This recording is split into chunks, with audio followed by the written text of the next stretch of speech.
সুপ্রিয় দর্শক, স্বাগত এই সময়ে। আমি ফখরুল আলম কাঞ্চন আপনাদের সঙ্গে আছি। আজ আমরা আলোচনা করব ১৬০টি ইউনিয়ন পরিষদ এবং ৯টি পৌরসভা নির্বাচন অনুষ্ঠিত হয়েছে আজকে। এই নির্বাচন কেমন হলো, কি অবস্থা ছিল আজকে নির্বাচনী পরিবেশ, এসব বিষয় নিয়ে আলোচনা করব। হাতে যদি একটু সময় থাকে রাজনৈতিক বিভিন্ন বিষয়েও আলোচনায় অন্তর্ভুক্ত থাকবে। আজ আলোচনার জন্য আমরা ৩ জন অতিথিকে আমন্ত্রণ জানিয়েছি। আমাদের সঙ্গে আলোচনা করতে স্টুডিওতে উপস্থিত আছেন বিএনপির সাংগঠনিক সম্পাদক সৈয়দ ইমরান সালে প্রিন্স, আছেন সাবেক রাষ্ট্রদূত ও আওয়ামী লীগ নেতা মোহাম্মদ মমতাজ হোসেন, সঙ্গে আরও আছেন বাংলা ট্রিবিউনের হেড অব নিউজ জনাব মাসুদ কামাল। আপনাদের ৩ জনকে স্বাগত জানাচ্ছি এনটিভিতে। সৈয়দ ইমরান সালে প্রিন্স, আপনাকে দিয়ে শুরু করতে চাই। আপনারা যদিও ভোট বর্জন করেছিলেন, কিন্তু তারপরও আমরা আজকে দেখলাম ৬টি জেলার ১৬০টি স্থগিত ইউনিয়ন পরিষদ নির্বাচন এবং ৯টি পৌরসভার নির্বাচন অনুষ্ঠিত হয়েছে। বিচ্ছিন্ন কিছু ঘটনায় ২ জন নিহত হয়েছে এবং কয়েকজন আহত ও গুলিবিদ্ধর ঘটনা ঘটেছে। কেমন দেখলেন? আপনারা তো নির্বাচন বর্জন করে ছিলেন। ধন্যবাদ আজকের এই শোতে আমাকে আমন্ত্রণ জানানোর জন্য। একই সাথে আমার সাথে যারা আলোচক হিসাবে এখানে উপস্থিত রয়েছেন তাদেরকেও শুভেচ্ছা, দর্শক শ্রোতাদেরকে শুভেচ্ছা জানাচ্ছি। নির্বাচন আসলে নির্বাচন তো এখন নির্বাসনে চলে গেছে। নির্বাচন বলতে যা বোঝায় সেটা এখন কেউ বলে নির্বাসনে গেছে, কেউ বলে জাদুঘরে চলে গেছে। নির্বাচন বলতে যা বোঝায় সেটা আর কিন্তু হচ্ছে না। এটা একটা অ্যারেঞ্জমেন্ট গেম হচ্ছে। এখন অ্যারেঞ্জমেন্ট গেমের মধ্যেও দেখা যাচ্ছে যে বিনা প্রতিদ্বন্দ্বিতায় নির্বাচনের হার সবচেয়ে বেশি। আপনি যে বললেন ১৬০টি আসনে ইউপি নির্বাচনে ভোট হচ্ছে, সেখানে ৪৫টি আসনে নির্বাচন কমিশন বলেছে ৪৪। আমি যেটা বলছি সেটাও নির্বাচন কমিশনের তথ্য, হয়তো এটা একটা এদিক ওদিক হতে পারে। তো আমি একটু বলেই দিই, আমি মানব জমিন পত্রিকার রিপোর্টে আমি দেখেছি, তারাও নির্বাচন কমিশন থেকে এই তথ্যটি নিয়েছে যে ৪৫টি ইউনিয়ন পরিষদে ইউপি চেয়ারম্যান বিনা প্রতিদ্বন্দ্বিতায় নির্বাচিত হয়েছে, মানে প্রায় ২৮% বিনা প্রতিদ্বন্দ্বিতা হয়েছে। এবং ৯টি পৌরসভার মধ্যে ৩টি পৌরসভাতে বিনা প্রতিদ্বন্দ্বিতায়। এবং সেখানে বিএনপি সঙ্গত কারণেই নির্বাচন বর্জন করছে। আপনি জানেন যে বর্তমান সরকারের আমলে আমরা বহুবার নির্বাচনে গিয়েছি, কারণ স্থানীয় সরকার নির্বাচন কিন্তু আমরা কখনোই বর্জন করিনি। আমরা সবসময় স্থানীয় সরকার নির্বাচনে থেকেছি, থাকতে চেয়েছি। কারণ স্থানীয় সরকার নির্বাচন শুধু দলীয় ভিত্তিতে নয়, এটা স্থানীয় রাজনীতি, স্থানীয় মানুষের চাহিদা ইত্যাদি অনেক কিছুর মধ্যে এটা অনুষ্ঠিত হয়। কিন্তু সেই স্থানীয় সরকার নির্বাচনেও আপনার গত ১২ বছরে যেভাবে জনগণের ভোটের অধিকার হরণ করা হয়েছে, সেখানে বিরোধী দলের প্রার্থীদেরকে আপনার ভোটের প্রচারণা থেকে শুরু করে নির্বাচনী কোনো কর্মকাণ্ডই করতে দেওয়া হয়নি। আপনার পোস্টার ছিঁড়ে ফেলা হয়েছে, কর্মীদেরকে মিথ্যা মামলায় হয়রানি করা হয়েছে, জেলে পাঠানো হয়েছে মিথ্যা মামলা দিয়ে, প্রশাসনকে নির্লজ্জভাবে ব্যবহার করা হয়েছে, ডান্ডা মেরে ঠান্ডা করে দেওয়া হয়েছে। সেখানে এরকম একটা পরিস্থিতিতে নির্বাচন বর্জন করতে বিএনপি বাধ্য হয়েছে। তো তারপরেও আপনারা দেখেন যেখানে বিএনপি বড় দল সেখানে নির্বাচনে নাই, সেখানে আওয়ামী লীগই নির্বাচন করছে। তার মধ্যে বিনা প্রতিদ্বন্দ্বিতায় হচ্ছে, এবং বিনা প্রতিদ্বন্দ্বিতায় ছাড়াও যেসব নির্বাচন হয়েছে, আজকেও দেখলাম কোনো ইউনিয়ন পরিষদে আওয়ামী লীগের প্রার্থীরা, কোনো জায়গায় আওয়ামী লীগের প্রার্থীরা, কোনো জায়গায় স্বতন্ত্র প্রার্থীরা তারা নির্বাচন বর্জন করতে বাধ্য হয়েছে। তারা বলছে নির্বাচনের নামে প্রহসন হচ্ছে, সেখানে পেশি শক্তির সমন্বয় ঘটিয়ে প্রশাসনকে ব্যবহার করে ভোটের অধিকার হরণ করা হয়েছে। আওয়ামী লীগের প্রার্থীরা প্রেস কনফারেন্স করে বলছে, পরাজিত প্রার্থীরা ম্যাক্সিমাম ক্ষেত্রে, আওয়ামী লীগের প্রার্থীরা সকাল ৮টায় তো ভোট শুরু হয়েছে, ৮টা থেকে ৪টা, ৮টা থেকে তারা সকাল ৯:৩০ ১০টায় প্রেস কনফারেন্স করে এই কথাগুলো বলেছে। ভোটের চিত্র একটু শুনে আসছি, আমি একটা শেষ করি একদম। তো এখন তো এইখানে যে আমরা যে কথাগুলো বলেছিলাম যে এখানে আর নির্বাচনের নামে ভানুমতির খেলা চলছে, বা একটা জনপ্রিয় নাটক ছিল কি চলিতেছে সার্কাস, ওরকম একটা সার্কাস চলছে। তো ইউনিয়ন পরিষদ নির্বাচনে সেটা আবারও প্রমাণিত হল। জি, শুনে আসি একটু জনাব মমতাজ হোসেন। আমরা সাধারণত যেটা দেখি সেটা হলো যে স্থানীয় সরকার নির্বাচনে একটা উৎসবমুখর পরিবেশ হয়, ভোটের হারও অনেক বেশি থাকে, পার্টিসিপেটও অনেক থাকে, কিন্তু এবারই আমরা দেখলাম যে স্থানীয় সরকারের মতন নির্বাচনেও বিনা প্রতিদ্বন্দ্বিতায় নির্বাচিত হওয়ার মতন একটা নজিরবিহীন ঘটনাও ঘটল, এবং মাত্র 160টি ইউনিয়ন পরিষদের নির্বাচনেও কিন্তু সহিংস ঘটনা, সংঘর্ষ, ভোট বর্জন, নানা ঘটনা মধ্যে দিয়ে হলো। সেই উৎসবের যে রং, স্থানীয় সরকার নির্বাচনের যে উৎসবমুখর রং, সেটা যেন একটু ফিকে হয়ে গেছে। কি বলবেন আপনি?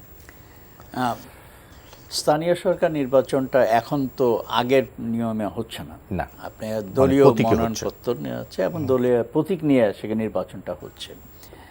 এখন যে জিনিসটা হলো যে আপনার প্রতিপক্ষ যারা নির্বাচনে অংশগ্রহণ করবেন, যারা বিরোধী দল, বিভিন্ন রাজনৈতিক দল, বিএনপি সহ সমস্ত, তারা যদি নির্বাচন না করেন, মনে করেন একটা অনুষ্ঠানে বিয়ে হবে, বরের বাড়ি কনে আসবে, কনের বাড়ি বর যাবে, তাই তো? এখন বর আসছে, কনে আসে না, কনে আসছে তো বর যায় না, তো বিয়ে অনুষ্ঠানের তো সেই আনন্দ উৎসবটা থাকে না। আমি বলতে চাচ্ছি, যেহেতু এই বিরোধী দল এই নির্বাচনটা যেভাবে হোক তারা বর্জন করেছে, আসছে না, সেই কারণেই এইটা উৎসবমুখটা কিছুটা কমে গেছে, এটা স্বাভাবিক।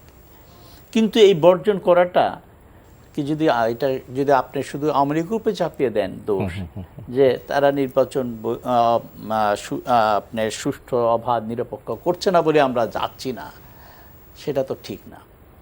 আপনার স্থানীয় নির্বাচন আপনারা বললেন যে ইদানিংকালে আপনারা বর্জন করছেন, এই টার্মে আমি এখন এসে যেটা দেখছি আমরা তাই করছি, কিন্তু আগে তো তাই। এর আগে মানে বিএনপি স্থানীয় সরকার নির্বাচনে অংশগ্রহণ করেছে এবং তারা করেছে। এখন বিএনপির রাজনৈতিক যে পরিস্থিতি, এই পরিস্থিতি তাদের যে আজকে দীর্ঘদিন বিএনপি আজকে নেতিবাচক রাজনীতি কারণে তারা আজকে কিন্তু হতাশায় নিমজ্জিত হয়েছে, এবং এই হতাশার থেকে আজকে কর্মী বাহিনী মাঠে আসছে না, এবং তারা যে আন্দোলনের কথা বলছে, সে আন্দোলন তারা দাঁড় করাতে পারছে না। তাদের দাবি, যারা যা বলছে তাদের দাবিগুলো নিয়ে, সেটা বিএনপির রাজনীতিতে কিন্তু আমি আসছি সে কথায়, জি প্লিজ, যে সেই কারণে যে তারা নির্বাচন, তাদের কর্মীরা, তাদের নেতারা যে আজকে নির্বাচন করার দীর্ঘদিন এই যে নেতিবাচক রাজনীতির কারণে যে আজকে হতাশায় নিমজ্জিত হয়েছে, এই থেকে কিন্তু নির্বাচনে অনীহা, স্থানীয় সরকার বলেন, সকল ক্ষেত্রে জাতীয় নির্বাচন বলে যে অনীহাটা আজকে সৃষ্টি হয়েছে, এবং সেইখান থেকে বিএনপিকে বেরিয়ে আসতে হবে। যদি জনগণের ম্যান্ডেট নিয়ে রাষ্ট্র ক্ষমতায় যেতে হয়, তাহলে তাকে অবশ্যই স্থানীয় সরকার সকল নির্বাচনে তাকে অংশগ্রহণ করতে হবে। রাষ্ট্রীয় ক্ষমতা যাওয়ার একটাই তো রাস্তা, নির্বাচনের মধ্য দিয়ে। আমরা কিন্তু দেখেছি যে বিএনপি অতীতে বা এ যাবৎকালে এর নির্বাচন আগ পর্যন্ত তারা নির্বাচনে অংশগ্রহণ করেছে, কিন্তু তাদের তো সেই নির্বাচনী সে স্পেস তো তারা পাচ্ছে না বলে মানে তাদের দাবি, বিএনপিদের দাবি। এখন জাতীয় নির্বাচন তো এখন হচ্ছে না, যেটা 1918 সালে হলো, সেখানে বিএনপি অংশগ্রহণ করেছে, এরপরও কিছু উপনির্বাচনে অংশগ্রহণ করেছে। এখন আমি যে কথাটা আগে বললাম, এখন তাদের যে অবস্থাটা দাঁড়িয়েছে বিএনপি, সাংগঠনিক ক্ষমতা এবং রাজনীতির দলীয়পনা যদি বলতে যায় তাহলে খারাপ শোনায়, বাট রাজনীতি, তাদের যে রাজনীতি জনগণকে সম্পৃক্ত করে, জনগণকে যে নিয়ে তাদের যে রাজনীতি, জনগণকে সম্পৃক্ত করে যে তাদের দলকে এগিয়ে নিয়ে যাবে, জনগণের দাবি দাওয়াগুলো নিয়ে যে তারা আন্দোলন করবে, সেই অবস্থা তো বিএনপি নাই। সুতরাং নির্বাচনে তারা বুঝতে পেরেছে জনগণ থেকে বিচ্ছিন্ন হয়ে পড়েছে। কী কারণে জনগণ তাকে বিএনপিকে ভোট দেবে, সে কারণগুলো তো জনগণকে আগে আপনাকে বুঝতে হবে। জনগণ সেটা তো তাকে বুঝতে হবে, জনগণ যে হ্যাঁ আমি এই কারণে আমি বিএনপিকে ভোট দেবো, বা আমি এই কারণে এখন নির্বাচনে বিএনপি আসলে তাকে আমি ভোট দেবো। সেই কারণগুলো খুঁজে বের করে যদি না পারা যায়, তো বিএনপি নির্বাচন বারে বারে এইভাবে যদি বর্জন করে এবং সেই জনগণকে যদি সম্পৃক্ত না করে, আওয়ামী লীগ তো অনেক কঠিন সমস্যার মধ্যে পড়েছিল। সেই পাকিস্তান আমলের থেকে শুরু করে স্বাধীনতার পরে আপনি যখন জিয়া রহমান সাহেবের মার্শাল ল ছিল, এরশাদে মার্শাল সময় কঠিন সংকটের মধ্যে পড়েছে। সেই সংকট থেকে আমরা বেরিয়ে এসেছি আন্দোলনের মধ্যে জনগণকে নিয়ে। জি, একটু শুনে আসি মাসুদ কামালকে। মাসুদ কামাল, আমরা এই স্থানীয় সরকার নির্বাচনে দুটো চিত্র আমাদের কাছে এই আজকের নির্বাচন নিয়ে আসে। সেটা হলো, এক হলো একেবারে নজিরবিহীন বিনা প্রতিদ্বন্দ্বিতায় নির্বাচনের মানে যেটি ইমরান সালে প্রিন্স বলছিলেন যে 28% বিনা প্রতিদ্বন্দ্বী নির্বাচনের ঘটনা আমরা দেখলাম, প্রত্যক্ষ করলাম যে খুব অল্প সংখ্যক ভোটার ভোট দিতে গেছে। নির্বাচন কমিশনের সূত্র মতে ইভিএমে 50% ভোট দিয়েছে মানুষ, আর 63 থেকে 65% অন্যান্য স্থানে ভোট দিয়েছে। মানে কেন মনে করছেন এটি? আমি বুঝলাম না, নজিরবিহীন বললেন কেন? এটা তো নজিরবিহীন না, এর চেয়ে বড় নজির আমাদের নাই। স্থানীয় সরকার 50% বিনা প্রতিদ্বন্দ্বিতা নির্বাচিত হয় ঘটনা তো এই দেশেই আছে না, স্থানীয় সরকার নির্বাচনে না, স্থানীয় সরকার নির্বাচনে হয়নি। কিন্তু স্থানীয়, অস্থানীয়, জাতীয়, অজাতীয় যাই বলেন না কেন ভাই, বাংলাদেশের নির্বাচন পদ্ধতিটাই এমন একটা পর্যায়ে নিয়ে আসা হয়েছে, এখানে নজিরবিহীন করা সম্ভব না। নজির স্থাপিত হয়ে গেছে 2014 সালে, ওই নজির ভাঙা বড় কঠিন। এরপরে যেটা হচ্ছে, হ্যাঁ নজির ভাঙছে 2018-র একদম শেষ দিকে এসে যে নির্বাচনটা হলো আমাদের, ওখানে নজির ভাঙছে। ওই নজির কি আগের দিন ভোট হয়ে যায়? আপনি কি বলবেন না ভাই? নজির অনেক কিছু আছে। স্থানীয় সরকার নির্বাচন নিয়ে কথা বলি, আপনি জিনিসটা হলো কি, উনি একটা কথা বলেন না, খুব ইন্টারেস্টিং কথা, কিন্তু ওনার উদাহরণটা আমার খুব ভালো লাগছে, যে বিয়ে বাড়িতে ছেলে আসলো মেয়ে আসলো না, তাহলে তো বিয়ে জমবে না। কথাটা ঠিক না, বিয়ে জমবে না, বিয়েই তো হবে না। ছেলে আসে মেয়ে না আসে, তাহলে বিয়ে হবে? বিয়েই তো হবে না। তো এখানেও তাই হয়েছে, নির্বাচনই তো হয়নি, জমাজমের কোনো প্রশ্ন আসে নাকি?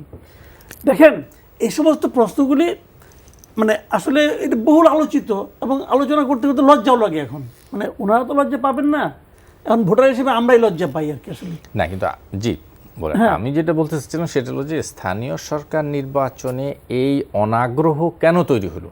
বিএনপি নির্বাচনে গেল না, ঠিক আছে, কিন্তু স্থানীয়ভাবে তো আমরা দেখি যেটা, সেটা হলো যে ইউপি মানে মেম্বার, চেয়ারম্যান পদে প্রচুর মানুষ স্থানীয়ভাবে দাঁড়িয়ে যায় এবং নির্বাচন হয়।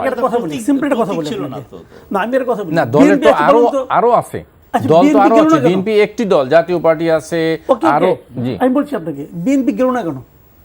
বিএনপি কি পলিটিক্যাল কারণে যায় নাই? তা তো না, বিএনপি যায় না, বিএনপি জানে ওরা গেলেও কোনো লাভ হবে না, যে নির্বাচিত হবে সেই নির্বাচিত হয়ে যাবে এবং সেটাকেই করে নেওয়া হবে। এটা যেমন বিএনপির জন্য সত্য, একইভাবে কি অন্যদের জন্য সত্য নয়? সবার জন্যই সত্য। দল বলেছে ও নির্বাচিত হবে, সে হয়ে যাবে, এটা সবার জন্য সত্য। তো এই ইনফরমেশন বিএনপির কাছে আসছে, অন্যদের কাছে নাই, আছে। নির্বাচন যখন তাকে নমিনেশন দেওয়া হলো, যিনি নৌকা মার্কা পেলেন, ওখানকার ভোটাররাও জেনে যাচ্ছে যে উনি নির্বাচিত হতে হবে, ওনাকে নির্বাচন করার জন্য আদেশ দেওয়া হয়েছে। আদেশ পালন করার জন্য ওখানে অনেক লোক আছে, তারা সবাই মিলে আদেশ পালন করবে। যে লোকগুলো আদেশ পালন করতে না পারবে তাদের ট্রান্সফার খারাপ জায়গায় হবে, কাজে আদেশও পালিত হবে। তো সেখানে সবাই উৎসাহ হইয়া ঢাক ঢোল পিটাইয়া ইলেকশন করতে যাবে, লোকজন ভোট দিতে যাবে, এটা আপনি আশা করবেন কেন? আমি আশা করব এই জন্য যে স্থানীয় সরকার নির্বাচনে সবসময় একটি রঙিন পরিবেশ। সবসময় কোন সময়? মানে 2008 এর আগের কথা কোন? সেটাই তাহলে আপনি অতীত কালের কথা বলেন কেন? আচ্ছা, একসময় তো অনেক কিছু ছিল রে ভাই, একসময় তো এই দেশের তত্ত্বাবধায়ক সরকারও ছিল না? তো ওই আলাপ এখন করে লাভ আছে? কিছু তো ইলেকশনের সম্বন্ধে যত কথা বলা হচ্ছে, বাংলাদেশের এই ভূখণ্ডে কোনো ইলেকশনে, দলীয় সরকারের অধীনে নির্বাচনে সেই ক্ষমতাসীন দলের পরাজয় ঘটেনি, কোনো ইলেকশনে ঘটেনি। কিন্তু এখন বলা হচ্ছে সেই নির্বাচনটা নাকি সবচেয়ে ভালো নির্বাচন হয়। তো আপনি কি বলবেন? আমাদের বলা হচ্ছে, মানতে হচ্ছে, আপনি না মানলে যাবেন কই? এটা তো সরকার পরিবর্তনের নির্বাচন না, স্থানীয় সরকার নির্বাচনে। শুনেন, আমি বলি আপনাকে, এখন বর্তমানে কি হয়েছে, আচ্ছা একটা ইউপি ইলেকশনে একজন লোক চেয়ারম্যান হবে অথবা একজন লোক এমপি হবে, এমপির পোস্টটা তত্ত্বগতভাবে এমপির পোস্ট কি খুব লাভজনক কোনো পদ? না, সেটি তো কয় টাকা বেতন পাবেন, কি লাভ হবে তার? কিন্তু তার জন্য এত টাকা পয়সা খরচ করা, এত কিছু কেন? ওটাকে লাভজনক বানিয়ে দেওয়া হয়েছে। জি, ইউপি নির্বাচনে ইউপি চেয়ারম্যান যিনি হচ্ছে তার পোস্টটাকে লাভজনক বানিয়ে দেওয়া হয়েছে, এবং সেই লাভজনক পদ থেকে ধরে রাখার জন্য সবকিছু হচ্ছে।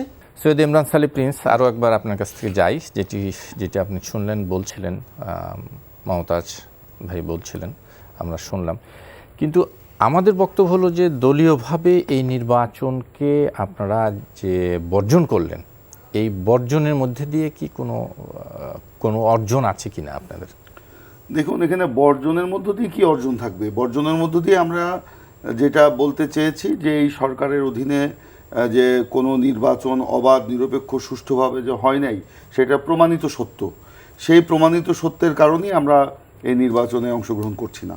কারণ এখানে নির্বাচনে অংশগ্রহণ করা মানে একটা পণ্ডশ্রম, এবং এই পণ্ডশ্রমে খামাখা আমাদের নেতাকর্মীদের নামে মামলা, মাঠের হত্যাকাণ্ড, অবস্থান, আপনাদের শক্তি, মানে দলীয় কোনো সুযোগ নাই নেতাকর্মীদের এখানে। চাঙ্গা করা, আজকে দেখেন এইখানে এই কর্তৃত্ববাদী শাসনে কোনো কিছুই এখানে এই প্রদর্শনের সুযোগ নাই। আমার মাঠের শক্তিকে যে আমি প্রদর্শন করব, আমার সেই শক্তি নিয়ে যে আমি ভোটারদের বাড়িতে বাড়িতে যাব, আমার প্রচারণা চালাবো, আমি একটা ক্যাম্প বসাবো, প্রচারণার ক্যাম্প বসাবো, সেখানে যে একটা পথসভা হবে, সেখানে বিভিন্ন গ্রামে গ্রামে আমি ঘুরবো, কিচ্ছু নাই। এই যে বলা হচ্ছে নবম, এর আগে যে আপনার ইউনিয়ন পরিষদ নির্বাচন হলো, স্থানীয় সরকার নির্বাচনে, সেখানেও তো আমরা অংশগ্রহণ করেছি।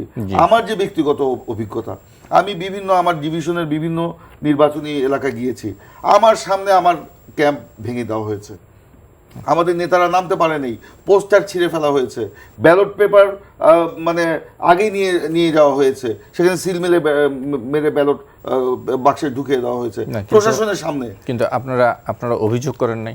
অবশ্যই, সেই অভিযোগ করে কি লাভ হয়েছে? আমি নিজে গিয়েছি প্রধান নির্বাচন কমিশনারের কাছে, আমাদের ডেলিগেশনের কাছে, ভুরি ভুরি অভিযোগ নিয়ে গিয়েছি।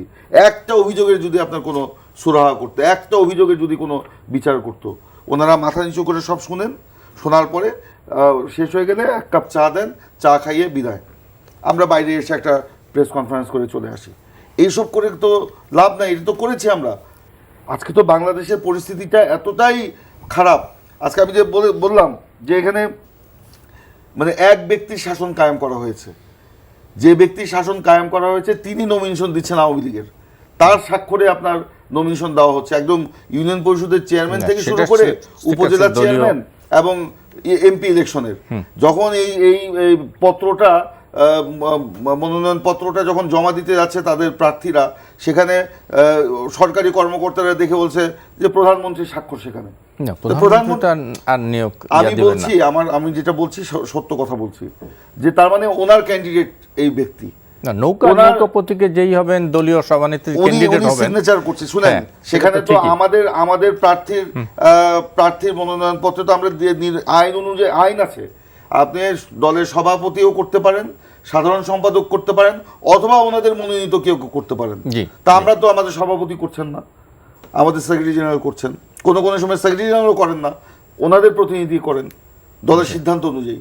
তো এখন যখন প্রধানমন্ত্রীর স্বাক্ষরে কোনো কাউকে মনোনয়ন দেওয়া হয়, মনোনয়নপত্রটা দেওয়া হয়, প্রধানমন্ত্রীর প্রার্থী তাকে জিতিয়ে আনতে হবে, প্রশাসনের কাছে এই মেসেজটা প্রচ্ছন্নভাবে দিয়ে দেওয়া হয়। এবং প্রশাসনও তখন দেখা গেল আওয়ামী লীগের প্রার্থীদের পক্ষে নীরব থাকেন, এবং আমাদেরকে এলাকা ছাড়া করার জন্য যা ইচ্ছা তাই।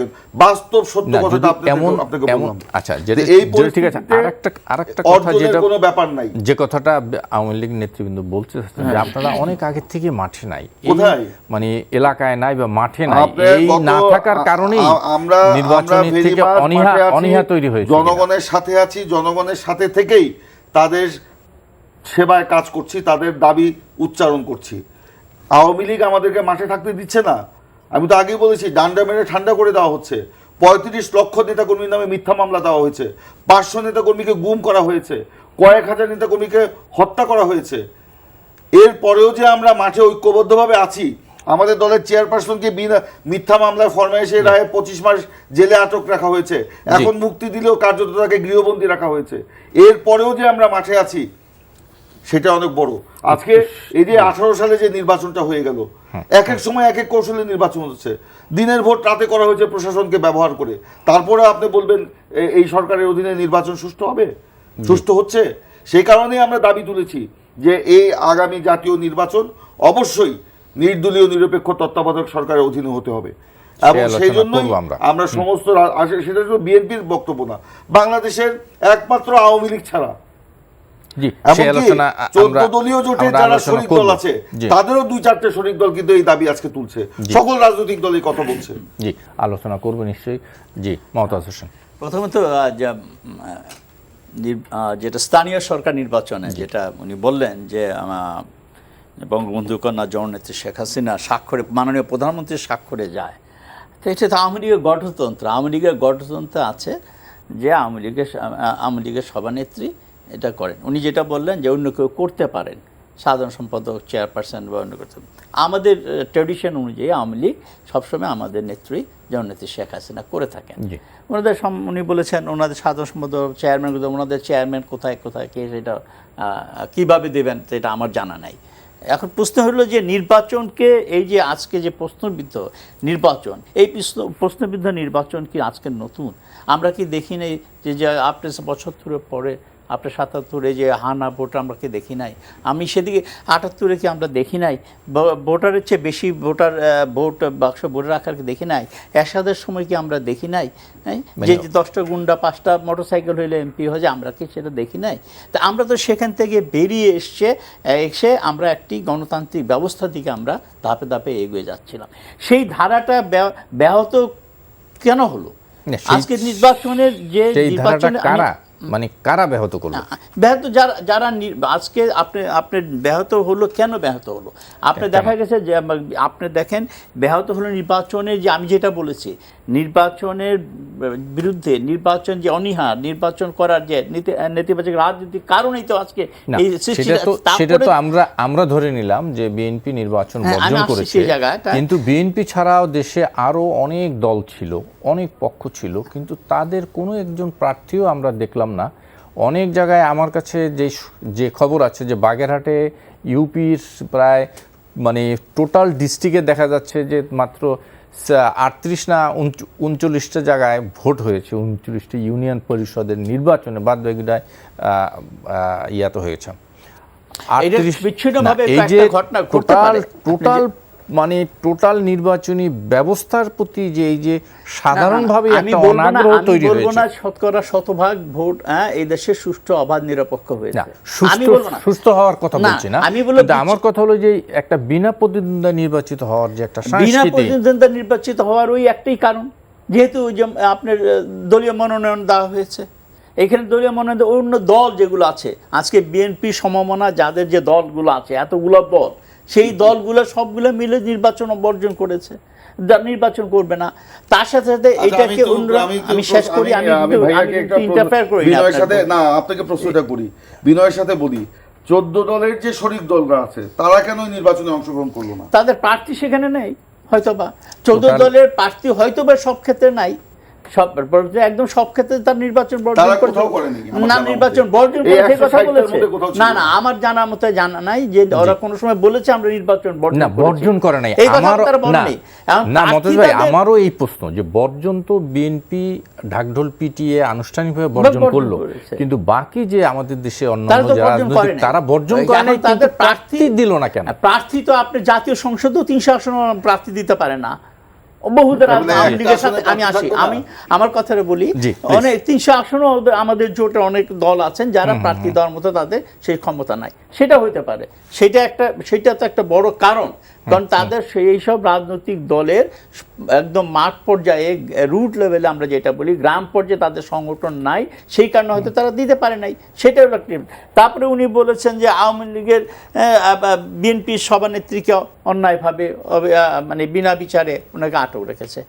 আমরা দেশবাসী সারা বিশ্বই জানে যে স্পেসিফিক মামলার কারণেই তাকে সাজাপ্রাপ্ত হয়েছে এবং সাজার কারণে উনি কারাগারে ছিলেন। এখন উনি কারাগার স্থায়ীভাবে তার সাজা মুকুব করে উনি স্থগিত করে উনি আছেন, ঠিক আছে। কিন্তু প্রশ্নটা হলো যে উনি বললেন নির্যাতন, নিপীড়ন, এত লক্ষ লক্ষ, আপনি কি ভুলে গেছেন 2001 নির্বাচনের পরে কি হয়েছিল? কত লক্ষ লক্ষ আওয়ামী লীগের নেতা কর্মী বাড়ি ঘর লুট হয়েছিল, তার পুকুরের মাছ লুট হয়েছে, গরুর গোয়ালে গরু লুট তারা ধরে নিয়ে গেছে। কত সংখ্যালঘু যারা ছিল দক্ষিণ অঞ্চল বাংলাদেশের বৃহত্তর বরিশাল জেলা, পটুয়াখালী, বরগুনা, পিরোজপুর, সেখানকার সংখ্যালঘুরা বাড়িতে থাকতে পারে নাই। লক্ষ লক্ষ সংখ্যালঘুরা সেদিন আশ্রয় নিয়েছিল গোপালগঞ্জ, টুঙ্গিপাড়া এই অঞ্চলে। তারা জানে না মহিমা পূর্ণিমা তাদেরকে মার সামনে তার মেয়েকে ধর্ষণ করা হয়েছিল। তারা কি ভুলে গেছে পিতামা, তার বাবা মাকে ধর্ষণ করা হয়েছিল? আপনার 21 আগস্টে গ্রেনেড হামলা করা হয়েছিল।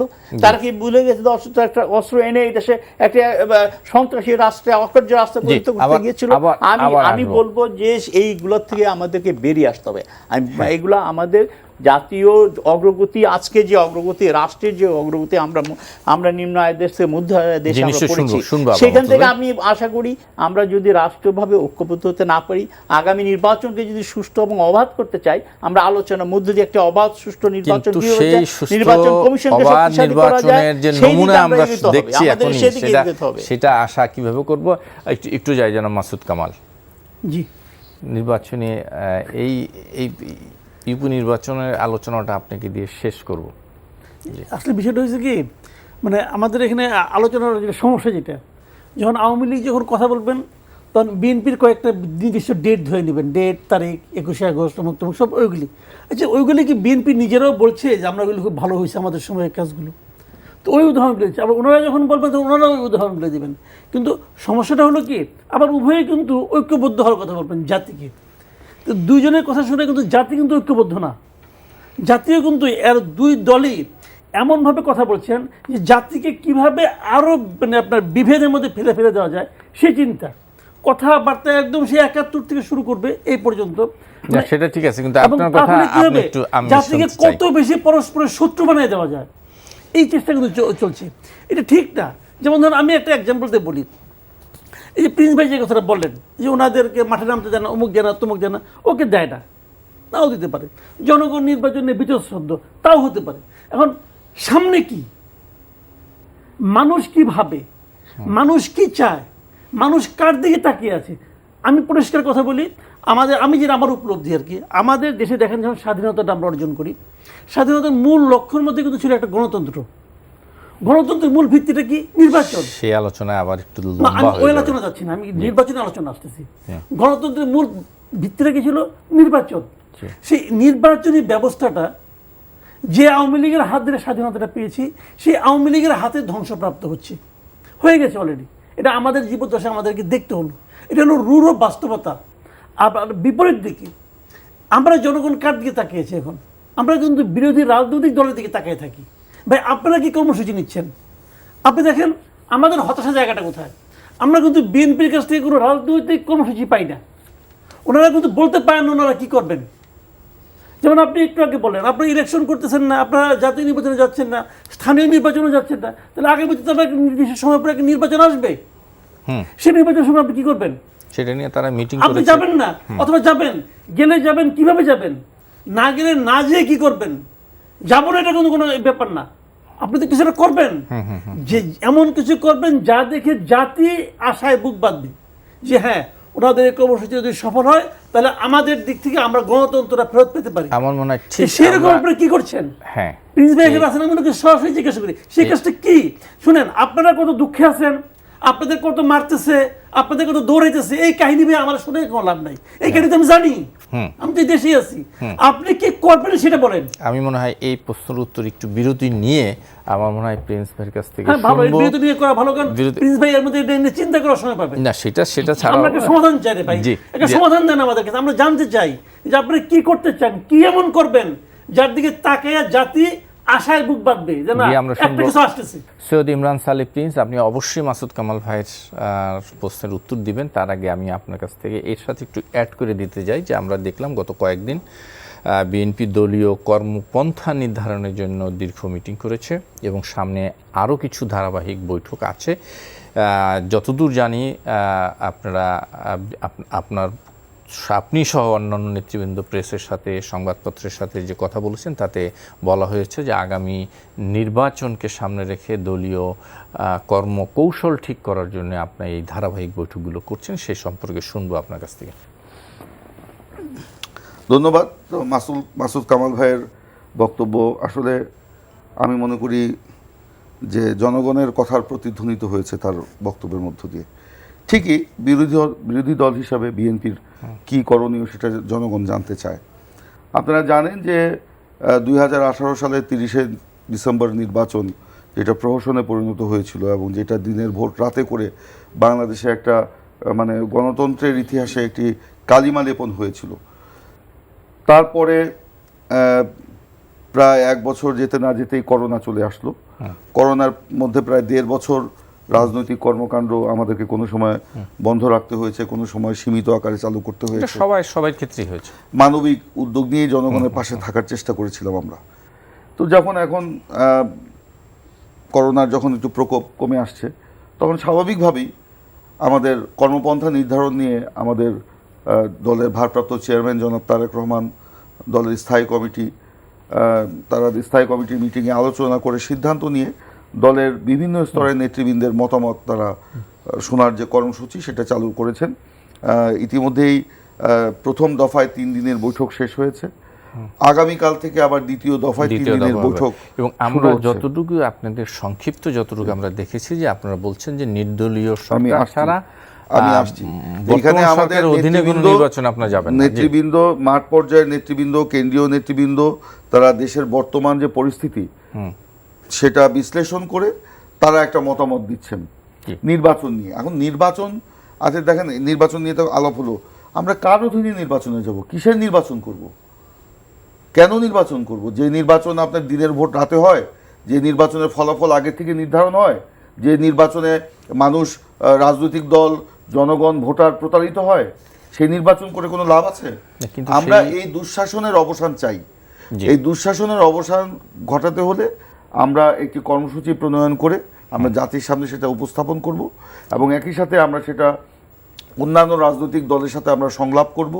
সংলাপ করে আমরা একটা সমন্বিত কর্মপন্থা গ্রহণ করতে চাই, এবং সেই কর্মপন্থা অনুযায়ী আমরা জাতির সামনে এবং সরকারের উদ্দেশ্যে আমরা কিছু বক্তব্য আমরা উপস্থাপন করব। সেটা এখনই বলা আমার পক্ষে ঠিক হবে না, তবে যেটুকু বক্তব্য আমরা বলছি যে বর্তমান সরকারের অধীনে নির্বাচনে আমরা যাব না, একটি নির্দলীয় নিরপেক্ষ তত্ত্বাবধায়ক সরকারের অধীনে নির্বাচন যাব। সেই নির্দলীয় সরকারের রূপরেখাটা কি হবে, ফর্মুলাটা কি হবে, সকল রাজনৈতিক দল যারা গণতন্ত্র নিয়ে চিন্তা করে, যারা বিভিন্ন সাংবাদিকতার সাথে আছেন, তাদের সাথে আলোচনা করে আমরা সেই ফর্মুলাটা নির্ধারণ করব। জনাব মমতাজ হোসেন, আমরা জানি যে এই দ্বাদশ সংসদ নির্বাচন আগামীতে, সেই নির্বাচনী আলোচনা যেন একটু আগামী হলো। আমরা দেখলাম যে আপনার দলীয় সভানেত্রীও এর আগে যে তাদের দলীয় মিটিং হয়েছে সেখানে সবাইকে নির্বাচনের মানে প্রস্তুতি নেওয়ার কথা বলছেন। বর্তমানে আপনার সাধারণ সম্পাদক নির্বাচন নিয়ে কথা বলছেন, যে এটা নিয়ে কি একটু আগাম আলোচনার কোনো মানে সম্ভাবনা, মানে আগাম হওয়ার কোনো সম্ভাবনা আছে নাকি?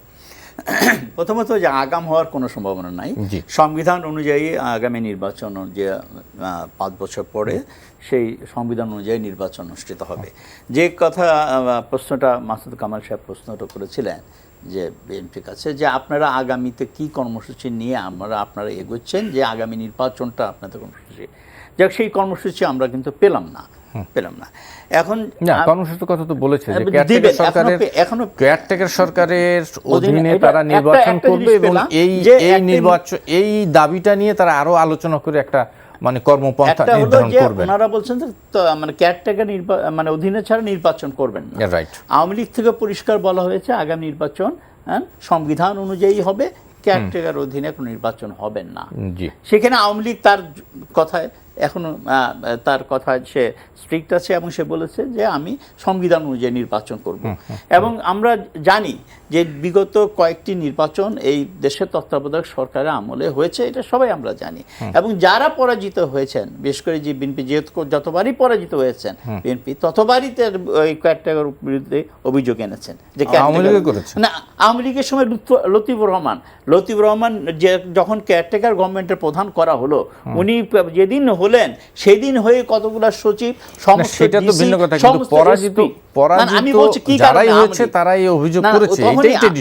বলছি লতিফুর রহমান সাহেব যখন কেয়ারটেকার তত্ত্বাবধায়ক সরকারের দায়িত্বে ছিলেন তখনই আওয়ামী লীগ অভিযোগ এনেছে যে উনি পারেন না, উনি একসাথে এতগুলো সচিব, সব ডিসি, সব এসপিকে উনি পরিবর্তন করতে পারেন না। তার মানে কি উনি এটা পরিবর্তন করে আরেকটা দলের তাদের যে লিস্ট দেওয়া সেই লিস্ট অনুযায়ী তারা ডিসি এসপিদেরকে মনোনয়ন দিয়েছে। মানে সেটা কেন বলছেন? ক্ষমতাসীন দল যে যে প্রশাসন সাজিয়ে রেখেছিল সেই প্রশাসনকে ক্ষমতাশীল দল প্রশাসন থাকবেই, সেটা তো কেয়ারটেকার সরকার এসে সেটাকে সমন্বয় করেছে। যদি বলি করতে গিয়ে বিএনপি লিস্ট অনুযায়ী তার করবে, আমি সেই কারণেই কিন্তু আওয়ামী লীগ তখনই প্রতিবাদ করেছে এবং পরবর্তীতে সেটা অভিযোগটা করেছে। তারপরে যে প্রশ্নটা আসছে যে আপনারা তত্ত্বাবধায়ক সরকারের অধীনে নির্বাচন করবেন, আপনাদের দাবি দাওয়াগুলো নিয়ে আপনি একটা যে কথা আগাম নির্বাচনের কথা বলছেন, যে আগামী যেটা আমি উত্তর দিয়েছি সেটা বলতেছি যে আপনাকে যদি নির্বাচনে সবসময় নির্বাচন হওয়ার আগেই একটা নির্বাচন পরিবেশ সৃষ্টি হতে হয়, সমস্ত রাজনৈতিক দলের সাথে আলোচনা করে নির্বাচন কমিশন নির্বাচন ব্যবস্থাটা কি হবে এটা নিয়ে আলোচনা করেছে। এখন বিএনপি তাদের কর্মসূচি নিয়ে তারা আলোচনা করছে, ন্যাচারালি তাই সে জানতে হবে আওয়ামী লীগ তার আগেই থেকে তার কর্মীদেরকে বলা হচ্ছে আগামী নির্বাচনের প্রস্তুতি না, আওয়ামী লীগ এটা রাজনৈতিক দল হিসেবে এটা তার ঐতিহ্য, তার আগের থেকে তার প্রিপারেশন নাও থাকে। এখন আজকে পত্রিকাতে দেখলাম যে বিএনপি মহাসচিব বলেছেন খালেদা জিয়াকে মুক্তি দিয়ে বিদেশে পাঠাতে ভয় পায়। উনি দেশে থাকতে ওনাদের লক্ষ লক্ষ তাদের কথায় ওনাদের লক্ষ লক্ষ কর্মী নেতা এত কিছু থাকতে উনি দেশে কিছু করতে পারলেন না। দেশে তো আরেকজন আছেন অস্থায়ী চেয়ারম্যান, উনি কি করতে পেরেছেন? যাই করবেন দেশের মানুষকে নিয়ে চিন্তা করবেন, জনগণের সাথে জনগণের বিচ্ছিন্ন কিছু করতে পারবেন না। যে মমতাজ ভাই বলছিলেন যে সরকার তো চাইবে, তারা বলছে যে তারা সংবিধানের বাইরে যাবে না, বিএনপি আগামী নির্বাচনকে কেয়ারটেকার অধীনে ছাড়া যাবে না, তো কি কি হবে? না, এরকম কথা তো আমরা 96 শুনছিলাম।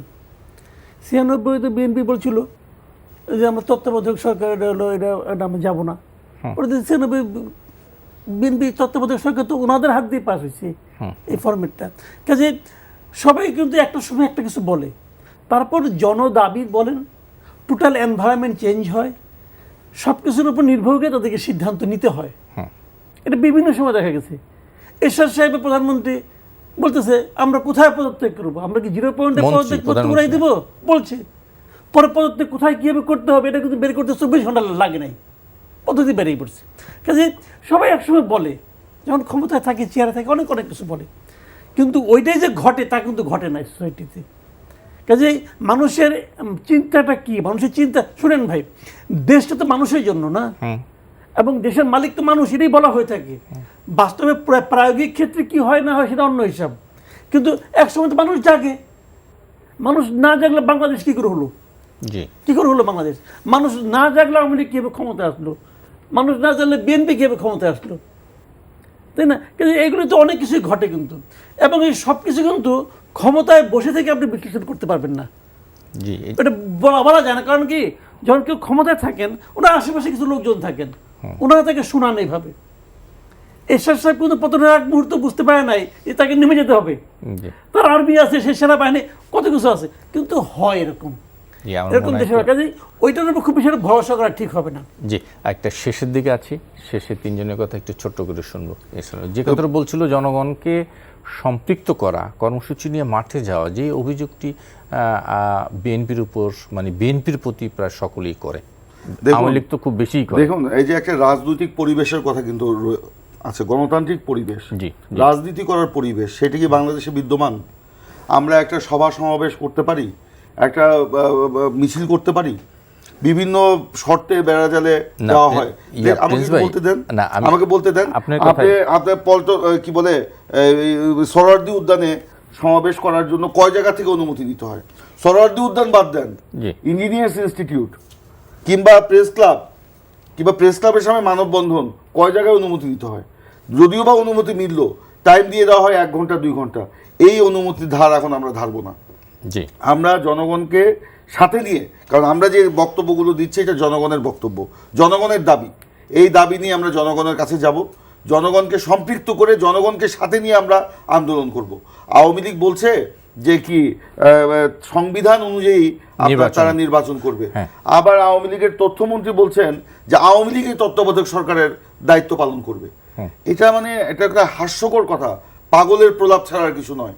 আজকে আমি শেষ করি, এই জন্য আমি পাগলের প্রলাপটা বললাম যে এই আওয়ামী লীগের অধীনে নির্বাচন করা বা আওয়ামী লীগ যদি তত্ত্বাবধায়ক সরকারের ভূমিকা পালন করে, এটা একটা গ্রামে প্রবাদ আছে যে শিয়ালের কাছে মুরগি বাগি দেওয়া, এইটা ছাড়া আর কিছু আমি বলতে চাই না। আমি শুধু বলতে চাই জনগণকে সম্পৃক্ত করে আমরা নির্দ্বিধায় নির্ভয়ে সামনের দিকে এগিয়ে যাব, সকল রাজনৈতিক দলগুলোকে একসাথে করে। আর উনি মমতাজ সাহেব একটা কথা বলেন বেগম খালেদা জিয়া সম্পর্কে, যে আমি এটা শেষ করি, এটা না বললে দর্শকরা বিভ্রান্ত হবে। বেগম খালেদা জিয়াকে বর্তমান সরকার ফরমায়েশি রায় দিয়ে তাকে জেলে আটক রেখেছে। এটা শুধু বাংলাদেশের মানুষ নয়, স্বয়ং মার্কিন যুক্তরাষ্ট্রের স্টেট ডিপার্টমেন্টের যে মানবাধিকার রিপোর্ট সেখানেও কিন্তু সে কথা আছে। এটা দিবালোকের মতো স্পষ্ট, সরকার বেগম খালেদা জিয়াকে ভয় পায়, তাকে নির্বাচন এবং রাজনীতি থেকে দূরে সরিয়ে রাখার জন্যই তার বিরুদ্ধে নিবর্তনমূলক ব্যবস্থা নিয়েছে। একেবারে সংক্ষিপ্ত সময় একটু বলতে চাই। এখানে আমি উনি বললেন আবার আমার এগুলা আবার না, এটা আর যেটা আমি বলেছি যে আপনার যে তত্ত্বাবধায়ক সরকার নিয়ে যে তত্ত্বাবধায়ক সরকারের প্রশ্নটা আমি বলেছি যে আপনি আগামী নির্বাচন আওয়ামী বলেছে তার বাংলাদেশের সংবিধান অনুযায়ী হবে, এবং সেই ক্ষেত্রে যতটুকু সংবিধানের ভিতরে থেকে আপনারা জানেন 1914 সালে সংবিধানের ভিতরে থেকেই কিন্তু তৎকালীন আজকে প্রধানমন্ত্রী বঙ্গবন্ধু কন্যা শেখ হাসিনা একটি প্রস্তাব দিয়েছিলেন। তখন একটা ছোট্ট মন্ত্রিসভা, এখন আমাকে তো বলতে না, ঠিক আছে, তো সেখানে একটা প্রস্তাব দিয়েছিলেন এবং সেটার পরিপ্রেক্ষিতে একটা আলোচনা এগিয়ে গিয়েছিল। একটা পর্যায়ে গিয়ে সে আলোচনা তৈরি হলো এবং তারা নির্বাচন বর্জন করলো। তো সংবিধানের মধ্য থেকেও আমরা যেটা উনি বললেন, আমি শেষ করছি, আমরা খুঁজে বের করতে পারি অবাধ ও নিরপেক্ষ নির্বাচনের জন্য, কারণ আওয়ামী লীগ তো জনগণের সংগঠন। সংবিধানকে নিজেদের মতো করে কাটছাঁট করে আপনারা নিজেদের দলীয় গঠনতন্ত্রের মতো ব্যবহার করবেন, আর সেটা বিরোধী দল মেনে সেটা হয় না। এটা তো কোনো কথা হলো না, একদম শেষ করে না, সরি। হ্যাঁ, তো এটা তো আমাকে সংবিধানের মধ্যে যদি যেটা উনি কোট করলেন আমাদের তথ্যমন্ত্রী, উনি সেই কথাই বলতে চাইছেন সংবিধানের মধ্য দিয়ে আমরা পারি কিনা, এটা হলো একটা প্রশ্ন। আর উনি যে বলেন অনুমতির নিয়মটা কিন্তু বিএনপি চালু করেছে। আমি আবার অনুরোধ করব বিএনপি কে, তাদের যদি এতই ক্ষমতা থাকে, তাদের জনগণের সাথে সম্পৃক্ত থাকতো, জনগণ তাদের নাই, জনগণ থেকে বিচ্ছিন্ন হয়ে পড়েছে। মাসুদ কামাল, একেবারে 10 সেকেন্ডে আপনার কথা শেষ করুন। আসলে কিন্তু দেশের সাধারণ মানুষ কি চায়, দ্যাট ইজ মোস্ট ইম্পর্টেন্ট আমি মনে করি। সাধারণ মানুষের, সত্যি কথা বলতে কি, সাধারণ মানুষের কিন্তু আমার যেটা মনে হয় আওয়ামী লীগ কিংবা বিএনপি কারোর ব্যাপারে কোনো আগ্রহ নেই, কিচ্ছু আগ্রহ নেই। ক্ষমতায় কে আছে ভাই, তুমি আওয়ামী লীগ আসো, তুমি থাকলো আমার যা, তুমি বিএনপি আসলো আমার তাই, তেমন কিছু পার্থক্য হয় না। তোমরা মারামারি করো, তোমাদের জন্য আমি আমার বুকে রাখতে দেবো না, সেটা তো ভিন্ন জিনিস।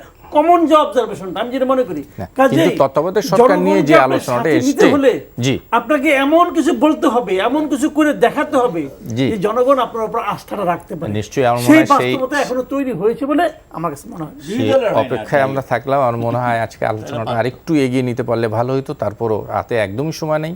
জনাব মমতাজ হোসেন, মাসুদ কামাল এবং সৈয়দ ইমরান সালিক প্রিন্স, আপনাদের তিনজনকে অনেক অনেক ধন্যবাদ। দর্শক, আপনাদেরকেও ধন্যবাদ যারা এতক্ষণ আমাদের সঙ্গে ছিলেন। আগামী অনুষ্ঠানে আবার দেখা হবে। শুভরাত্রি।